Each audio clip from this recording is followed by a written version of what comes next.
What up, YouTube? Dave here, allgearedupfl.com. Just showcasing the TISAS 1911. Guys, this is not factory anymore.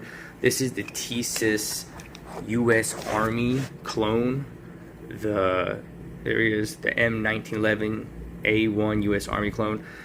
It came in with one magazine. It had two sets of grips. I think the brown ones were on it originally.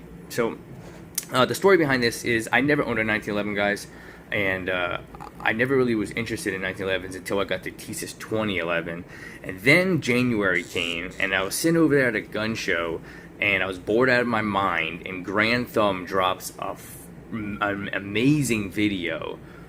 Sorry, I was just going to curse, but my mom told me she doesn't want me to curse anymore. Shout out to my mom. She watches my videos. So Grand Thumb drops this amazing video of, I didn't even know it existed, of a MUSOC 1911. The little story behind the MUSOC 1911 is it's a Marine Corps special 1911 that the armorers would create for special operatives, I guess. And it's pretty much as an extent of what I know about it, besides it looks freaking cool. And so they got me on this 1911 kick, guys. I was watching Speed. I was watching anything with a 1911. I was like trying to get in hype mode. I was like, do I need a 45 1911? And yes, I do. And guys, I don't keep things really factory, guys. I like to play around with guns, man. I like to kind of customize stuff, back in the car days, I grew up with Honda Civics, man. I would take Honda Civics and try to make them fast. Try to make them fast. So I went with the TISAS 1911 because of the reviews. They're really good quality for the money. And it was the perfect blank canvas of 1911. I was gonna go with a Rock Island, but I didn't, strictly because of the logo on the Rock Island. I didn't know if I was going to originally get this thing re-parkerized, so I didn't do that. Plus, I wanted something with the military on the side right there. I thought that was really cool. So what I did here was I took out a TISAS 1911 and I put Wilson Combat springs in it. It runs really, really good. It's really accurate. It runs really good. I have a few malfunctions, but it's not like stovepipes and stuff like that, but not too many. I put a couple hundred rounds to this already, guys. And it's been pretty decent. I would say it's still breaking into, right? But what you're seeing here now is some Wilson Combat springs, the main spring housing spring, the recoil spring. I did the trigger, and the VZ grips with the swoop. Now this is the really aggressive texture, and I shot 100 rounds of it today, and my hands are beat up.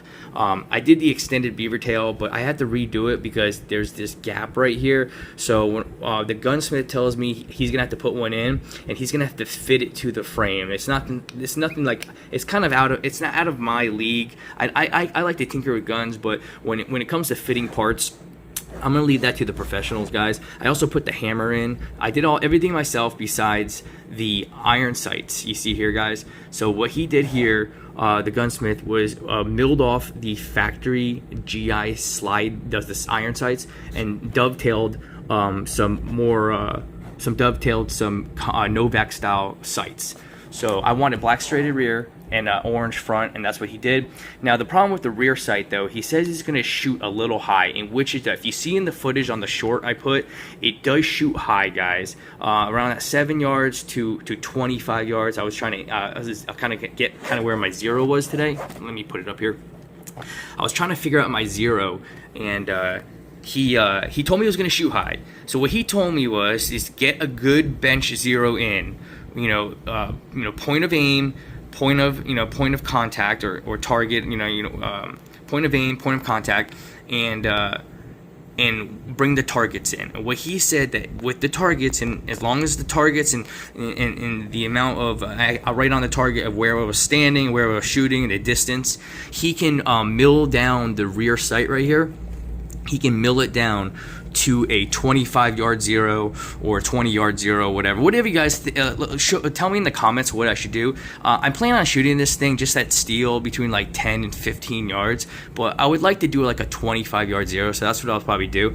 But anyway, guys, let me know and what you think about it, and leave some comments on the TISAS on this video and what you think about it. And because he's gonna fit in the ambidextrous safeties I have for it, because I couldn't get one in, and he's going to do it for me, and he's going to fit that in. It's going to get reparkerized because that's the way he's going to do it. So I know some people might think, hey, it's not worth it, but you know, it's a gun I'm having fun with, guys, learning it. I'm doing a lot of work myself to it, learning the process. I don't mind spending the money on getting something, like doing something like this, and spending the money and having a learning about it and having fun with it, and then you know, eventually appreciate it, and then maybe get something nicer in the future. But let me know in the comments if you like this, and if you have one, and any other helpful information, especially about the sights and stuff like that. But man, it shoots great, and check out that short.